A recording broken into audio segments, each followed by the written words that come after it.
Father, we thank you once more for your goodness to us.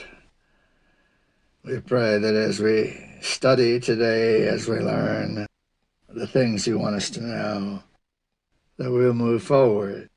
We're so glad we can keep moving forward. Teach us, help us, and keep us the way you want us to be. Amen. Today we begin with 2T 412. We are working with the word abstemiousness. We'll see more what it means today, and then we'll be able to move on to the next thing. 2T 412 says, overeating, even of the simplest food, benumbs the sensitive nerves of the brain and weakens its vitality.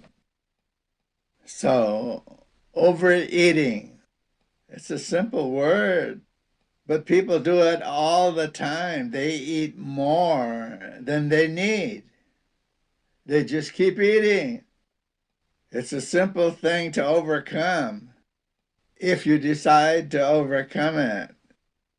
It benumbs the sensitive nerves of the brain. So you don't even know you're doing it, but your brain is being wiped out when you do it. MH304. At least 5 or 6 hours should intervene between the meals. Now, there's a lot more packed into that than you see. First of all, if you eat at 8 o'clock, 8, 9, 10, 11, 12, you can't eat again until 12. That's minimum. And if you eat again, if you start eating at 8, you don't finish until 9 perhaps, 8:30, 9 o'clock. Well, that pushes it to 1 o'clock. So you've got to take into consideration when you stop eating. And it says that 5 or 6 hours should intervene between meals. Now, what happens if you eat a peanut in between meals? What do you think happens to your body when you eat just a peanut? Anything, just a little bite. Well, when you eat a meal, your body goes into digestive mood. It begins churning, it throws out hydrochloric acid in your stomach. It does lots of things. You're digesting, and your body continues to do that for at least 5 hours. But if we eat a peanut in between meals, as far as your digestion goes, it starts over again the minute you eat that peanut. So you started the digestive process all over again. That means that peanut will be digesting for 5 hours. So anytime in between meals when we eat that peanut and we start our digestion all over again, that means another 5 hours before we can eat again. That's 10 hours because of that one peanut. But how many of us live like that, just eating anytime we want? And we don't know what we're doing to ourselves.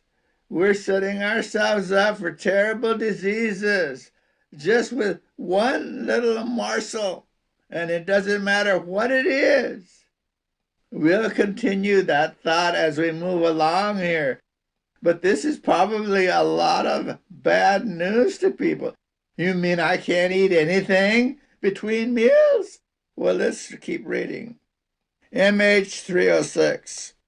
Do not feel hurried, but eat slowly and with cheerfulness, and your heart filled with gratitude to God for all his blessings.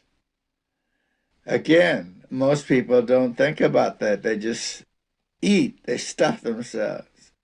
But if we eat with cheerfulness, we're slow, we're just eating because it's part of life. We're grateful to God. TE 58. Many infants are poisoned beyond remedy by sleeping in beds with their tobacco-using fathers. So we're learning things here.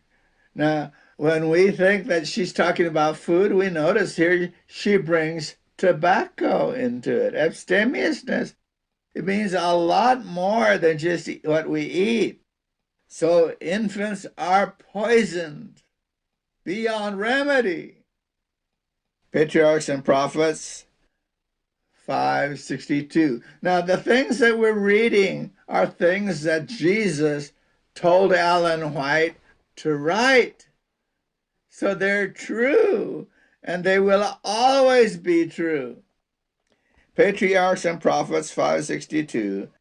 True temperance teaches us to dispense entirely with everything hurtful and to use judiciously that which is healthful.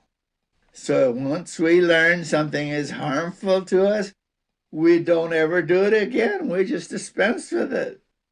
Now, as we learn things are harmful to us, we need to be careful to dispense with that. We don't do it anymore, and we will notice that our health will improve. MM 275. God's people are to learn the meaning of temperance in all things. Oh, now she's telling us what abstemiousness, temperance, self-control in all things.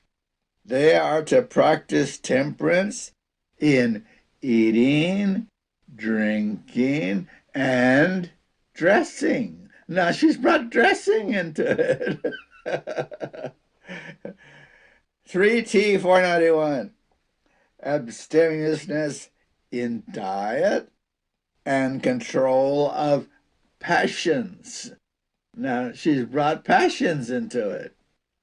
Will preserve the intellect and give mental and moral vigor, enabling men to bring all their propensities under the control of higher powers, and to discern between right and wrong, and the sacred and the common.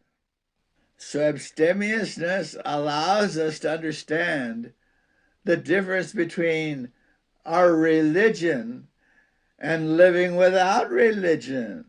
And there are many Seventh-day Adventists who are living without religion. They're destroying their bodies, and they go to church every week. 4T 502. Plenty of exercise. Now she's brought exercise into abstemiousness. Plenty of exercise in the open air and abstemious diet are essential to your health. And there are many people who are destroying themselves because they don't exercise. They think, well, why exercise? Well, she says that's essential to our health. Now, we are still moving through what promotes health and what destroys health right now. We have not hit the particulars, but we're starting to get some of them. Not eating anything between meals and putting 5 or 6 hours between meals is one of the first steps. Exercise is part of it. We'll talk about exercise another time. 1T 619. A solemn and important work is before us. Health of body and mind is required for this work. It is as essential to a healthy religious experience, to advancement in the Christian life and progress in holiness, as is the hand or foot to the human body. So if we are working on becoming holy, we must be healthy. And we're learning principles that will help us become healthy because God designed us to be healthy, but he also tells us how to do it. And that's what we're trying to understand. MH 235, an abstemious diet for a month or two would convince many sufferers that the path of self-denial is the path of health. So, self-denial is a word she's brought into use here. And if we would practice self-denial for a month or two, we would begin to see what it does. But you'll notice that abstemiousness does not happen overnight. If we try to be abstemious in 1 day or 2 days or a week, it won't do any good. We've got to go for a month or two to see how it feels. And we will see the difference. Now, I'm just going to throw in a thing or two to give you an example. Pickles. We are to abstain from pickles because they destroy health. They're full of salt and other things, but we are not supposed to eat pickles. Now, if you tell people don't eat pickles unless they understand these principles, they probably think you're crazy. But pickles is just one of the things we are to say, you mean I shouldn't eat pickles ever? Well, that's what Jesus says. And he does say it particularly, okay? So I just give you an example of what self-denial means. Self-denial means we don't eat pickles so that we can be healthy. 3T 561. If men would become temperate in all things, they would touch not, taste not, handle not spirituous liquors and narcotics. Well, now we've gotten over to liquors and narcotics.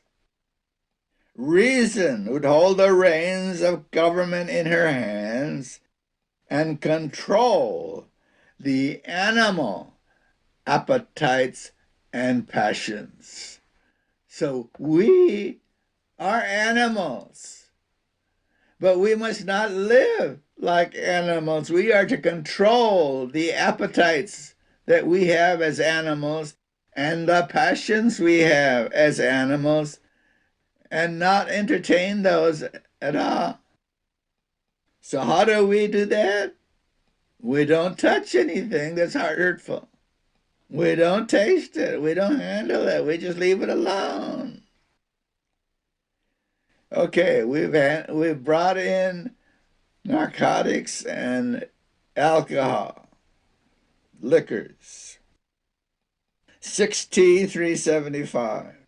He, Jesus, desires that mind and body be preserved in the best condition of health, every power and endowment under the divine control, and as vigorous as careful, strictly temperate habits can make them. That one will take some study. We'll let you think about that. You find it in 6T and think about it. Vigorous, careful, strictly temperate habits. CH 42. The law of temperance must control the life of every Christian. So if we keep the law of God, we will be temperate. We will be self-denying. Once we understand the things that are helpful, we will leave them alone. We won't mess with them. They will not be part of our life. Well, that's going to be a different kind of a life than most people live. CH 634. When temperance is presented as a part of the gospel. Now, it's not usually done that way. That's why she says it that way. When temperance is presented as part of the gospel, many will see their need of reform. And it's many will see it because many aren't there. They don't care about it. They just live their life. 9T 113. Abstinence from all hurtful food and drink is the fruit of true religion. He who is thoroughly converted, there's a word she hasn't used before.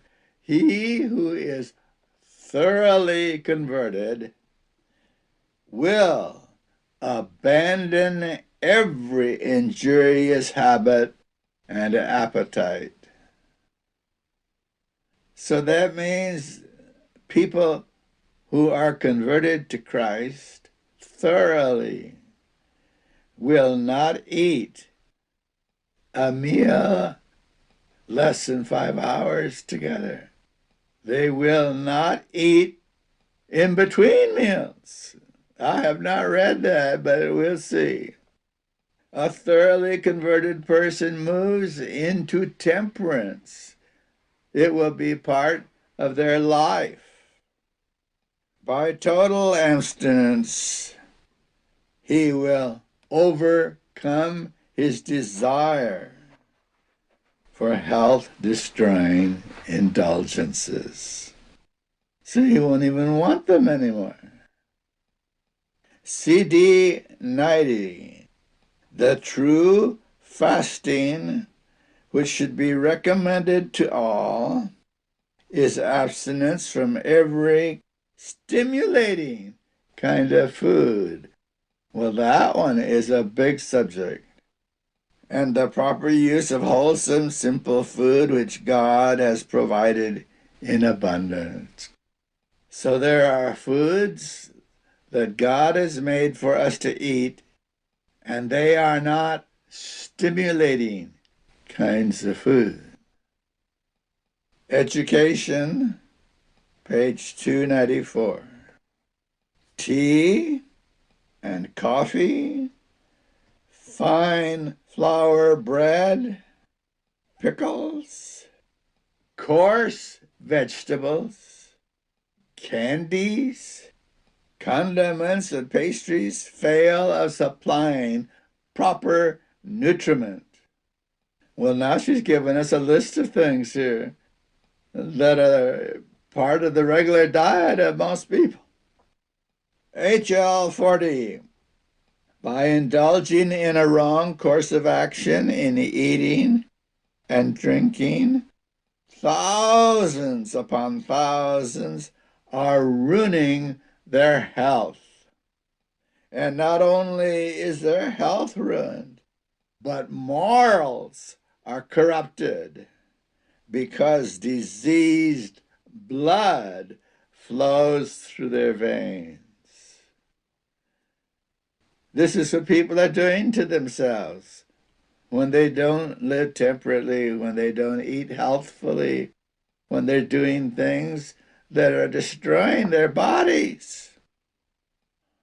HL 88. There is evil in overeating of even healthful food. Now that seems kind of strange. If we're eating healthful food, it turns evil when we overeat it. So that's how bad overeating is. And overeating means you're eating more than you need to stay healthy. If we overeat, the brain power is taxed to take care of a large quantity of food that the system does not demand. The mind is clouded and the perceptions are enfeebled. Well, there's just a lot going on there when we overeat. And you know, Sabbath is one of the worst days of the week for Seventh-day Adventists. They will overeat on Sabbath because they have a little more time. 3T 310. Overeating prevents the free flow of thought and words and the intensity of feeling which is necessary in order to impress upon the heart of the hearer. Now, I don't have time as we go through these series to hit you with what she's talking about, but I have to say something about this. People who go to church, and they're falling asleep in church. Well, Ellen White has written a whole bunch about people falling asleep in church. She tells people, don't do that. You don't go to church to go to sleep. You don't go to sleep at your work, on your job. Why should you go to church and go to sleep? Why are they going to sleep? They're used to overeating. That's why they sleep instead of listening to the sermon or participating. 3T 347. Intemperance in eating, even of food of the right quality, will have a prostrating influence upon the system.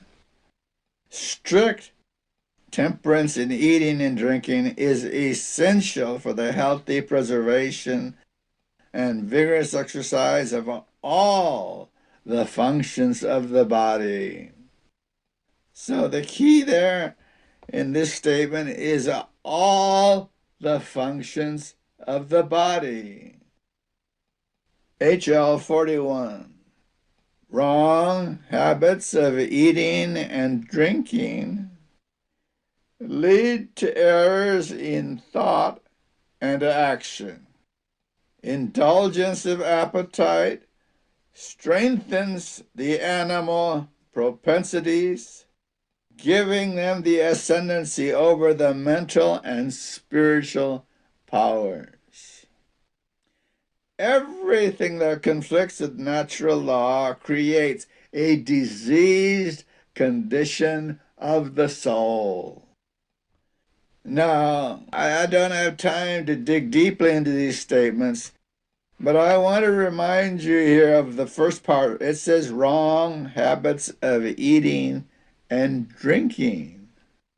We have lots of ideas about what wrong habits of eating are, but what about drinking? What can we do wrong with drinking? Well, I'll just tell you a couple things. If we drink water with our meals, and you say, what? Yes, that's in the spirit of prophecy. That's what Jesus tells us. If we drink water with the meals, we are doing something wrong. Why is it wrong? Well, first of all, when you drink water with your meals, you will not start your digestion in your body until the water has been totally absorbed. So depending on how much water, that's how much damage you're doing to yourself. You are increasing the period of time from 5 or 6 hours to more than that. You have to wait until the water is all absorbed and digestion begins. Now, if you were to have a little bit of juice, fruit juice, with your meals, that wouldn't be nearly as bad because it is not absorbed like water. It's taken with your food. But there are problems with that. You cannot take fruit juices with your vegetables. You are not to mix them. Okay. MH 236. Some make themselves sick by overwork. So now overworking is coming into it. I've tried to bring just enough so we get the idea. For these, rest, freedom from care, and spare diet are essential to the restoration of health. And she wrote a lot on that subject to the men in the church.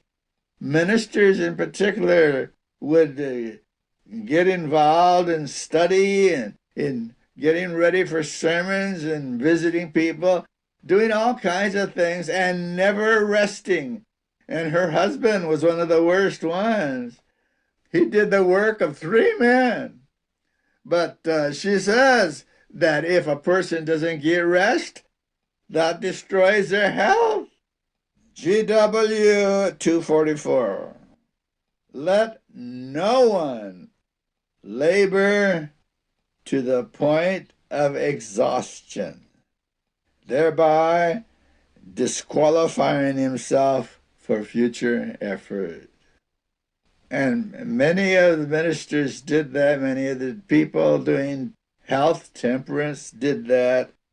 She had to warn them. She wrote lots of things on that subject. Don't labor to the point of exhaustion. Jesus does not require that. TE 142. By the use of liquor and tobacco, men are debasing the life given them for high and holy purposes.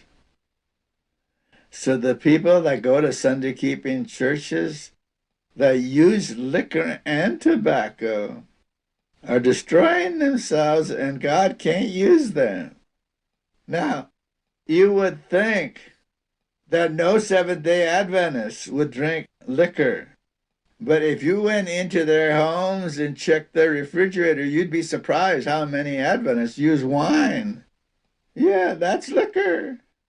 The people who went with Ford all of a sudden brought out their wine bottles and were happy they could do it. 3T 561. When the appetite for spirituous liquor is indulged, the man voluntarily places to his lips the draught which debases below the level of the brute, him who was made in the image of God. Reason is paralyzed. The intellect is benumbed. The animal passions are excited, and then follow crimes of the most debasing character. Now, I have not included that in this section, but she wrote pages and pages and pages on what liquor does to a person. It turns them into a madman. And she talks about the people that sell liquors. And she says, you are creating madmen who go home and beat up on their wives. They don't know what they're doing. They go out and steal. They do all kinds of things. But if they couldn't buy it, they wouldn't be that way. So the people that sell it are worse than anyone. Well, I don't want to get over on that side of it, but she talks about the laws. She talks about the people in the courtrooms, the judges drink, and while they're Drunk, they set up what should happen to people. All of these things are important. And she says this is against society, it's against God, it's against everything. We shouldn't have anything to do with it. TE, page 12. He, Satan, has filled men with a craving for liquor and tobacco. This appetite, which has not foundation in nature, has destroyed its millions.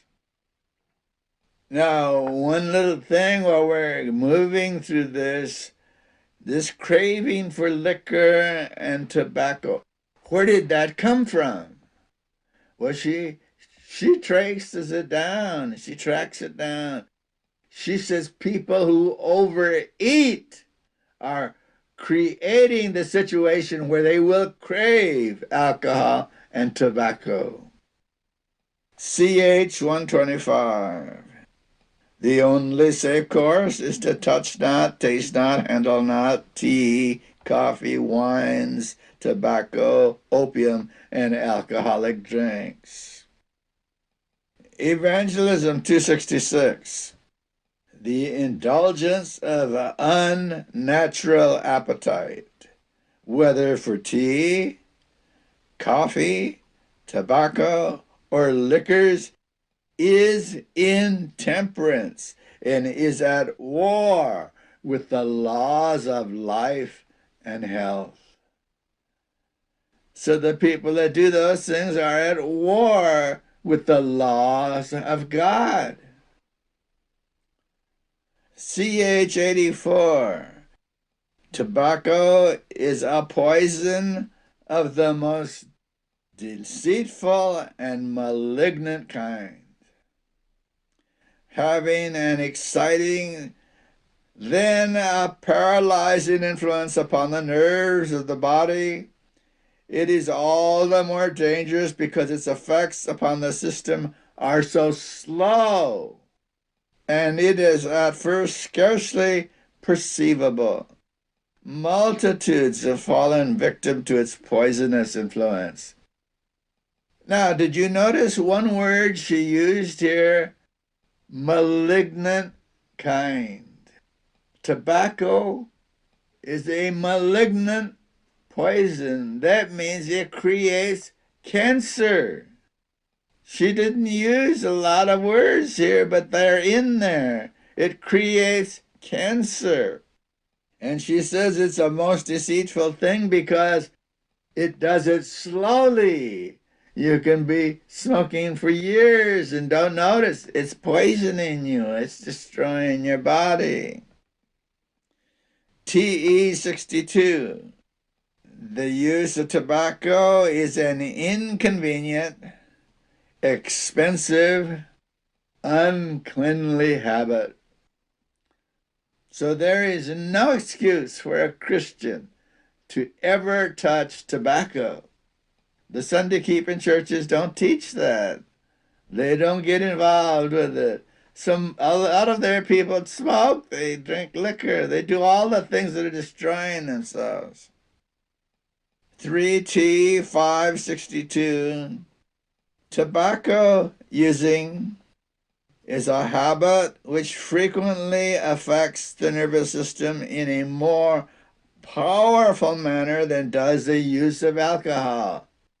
Now, we know that alcohol kills nerves. It gets into the brain and it kills parts of the brain.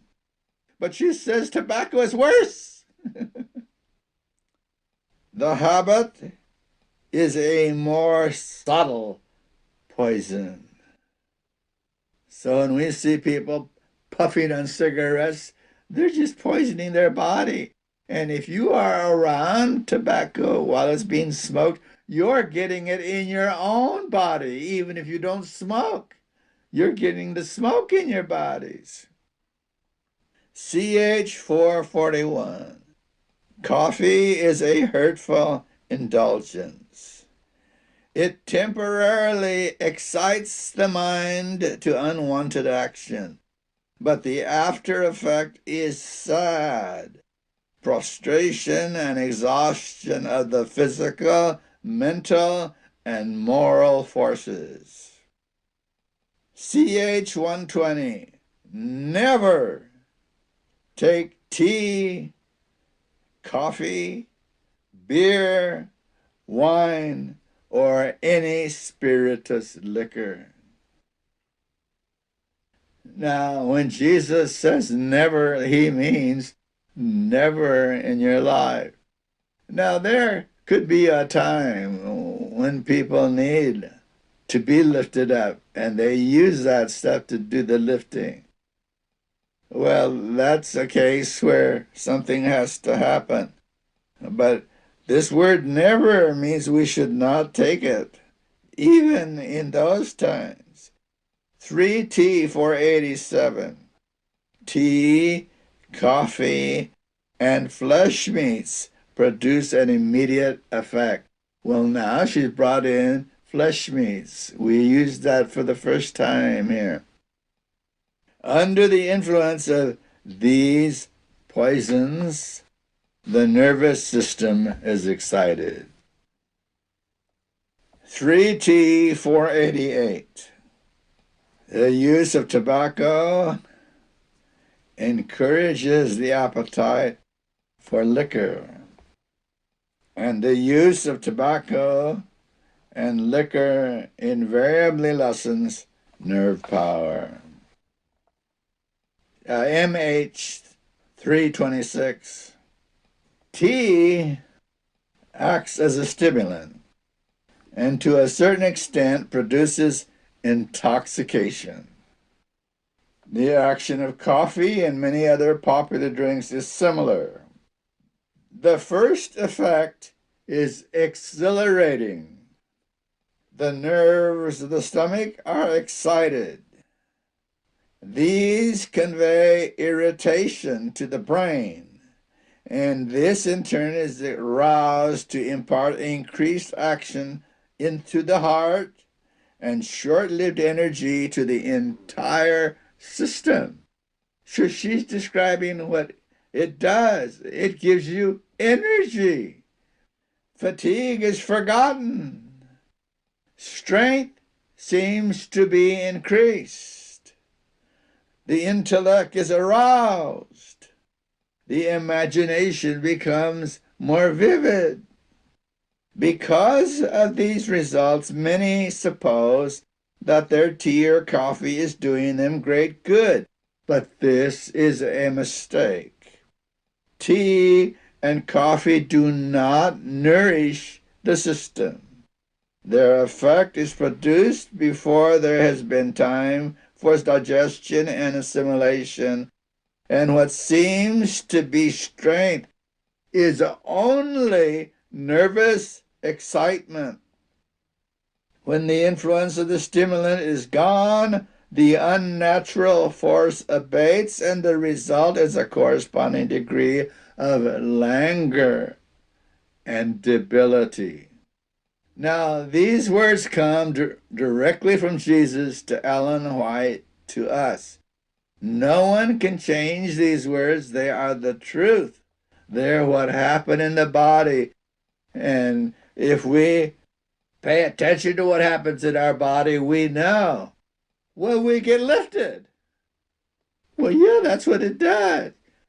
But it does it in unnatural ways. And when the lifting is gone, then we go the other way. MM 222. Diseases of every stripe and type have been brought upon human beings by the use of tea and coffee and narcotics, opium, and tobacco. Well, there's nothing more we need to say about that. You use the stuff, you're going to have a problem in your body. HL 41. Here's another one. Irregularity of eating and drinking and improper dressing deprave the mind and corrupt the heart. Well, what does that mean? Irregularity of eating. That means you don't have a regular time to eat. You don't sit down every day at the same time and eat. And then 5 or 6 hours, you eat again. Nothing in between meals. And you do that. We have not hit another one yet. It's coming. But if we don't eat regular meals at the same time every day, we will become corrupt in heart. We say, oh, wait a minute, I do that all the time. I don't have a corrupt heart. Yes, it's happening. You are corrupting yourself by not doing regular things. It's important that we eat at the same time every day. And that means we don't eat today at this time, and tomorrow I don't eat at that time. I eat over here. It's that irregularity that's destroying you.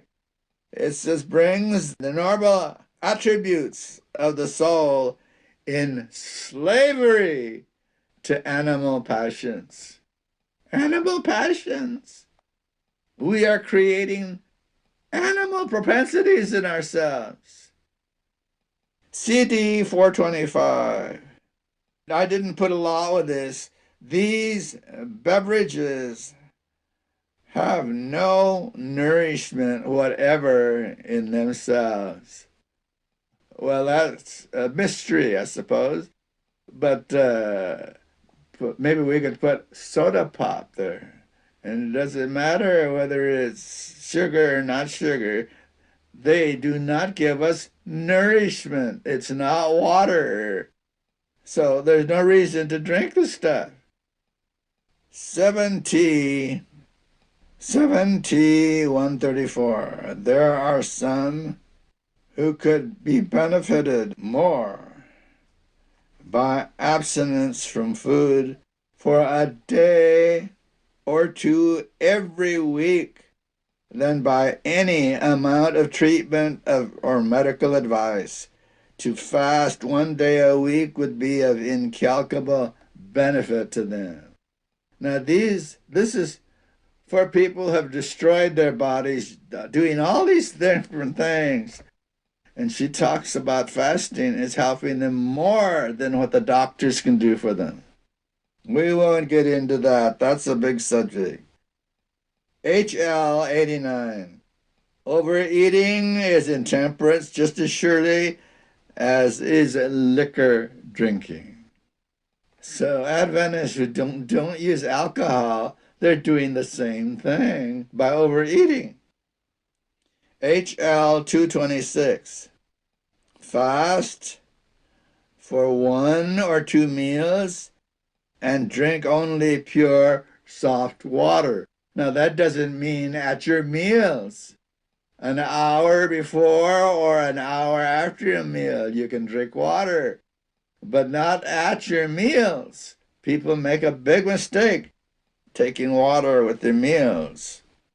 The loss of a meal or two will enable the overburden to overcome slight indispositions, and even greater difficulties may sometimes be overcome by this simple process. HL 86. 3 meals a day and nothing between meals. There, she said it. Nothing between meals, not even an apple, should be the utmost limit of indulgence.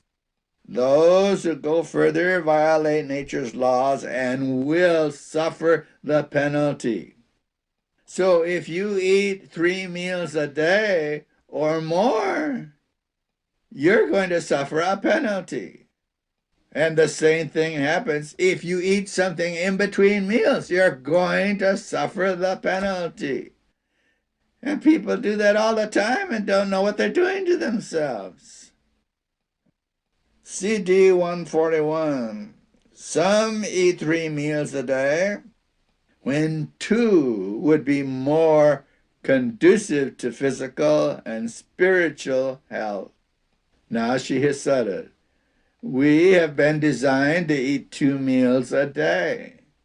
But most people eat 3 meals a day and taking snacks on top of it. CD 173, you would find that 2 meals are better than 3. CD 174, most persons who give the plan a trial will find that 2 meals a day are better than 3. CD 177, it should be shown that to eat 2 meals is far better for health than to eat 3. Now, she's not saying here, don't eat 3 meals. She's not going to tell a person what to do, but she is saying 2 meals a day is better than 3. That's what Jesus says. So you make up your mind what you're going to do. And of course, the people who work have a real problem because sometimes they don't let them off where you can only do that. 2T 391, those who feel at liberty because married to degrade their bodies by beastly indulgence of the animal passions will have their degraded course perpetuated in their children. 2T 477, self-denial and temperance should be the watchword in their married life. And 2T 472, God requires them to control their married life from any excesses. Okay, we have touched on several things now that we didn't see before. But we're starting to get into the health reform now in a little bit more detail. So let us continue and see what we learned. Father, we thank you for all the laws that we don't know about. Teach us. Give us an understanding so that we will understand the importance of these things. You don't just tell us this for no reason. You created us. You made us to have health. And you have told us here how to have health. But you've also told us how we are destroying ourselves if we don't. So bless us by your presence and let us live your way and have the health that we didn't even know about. Thank you.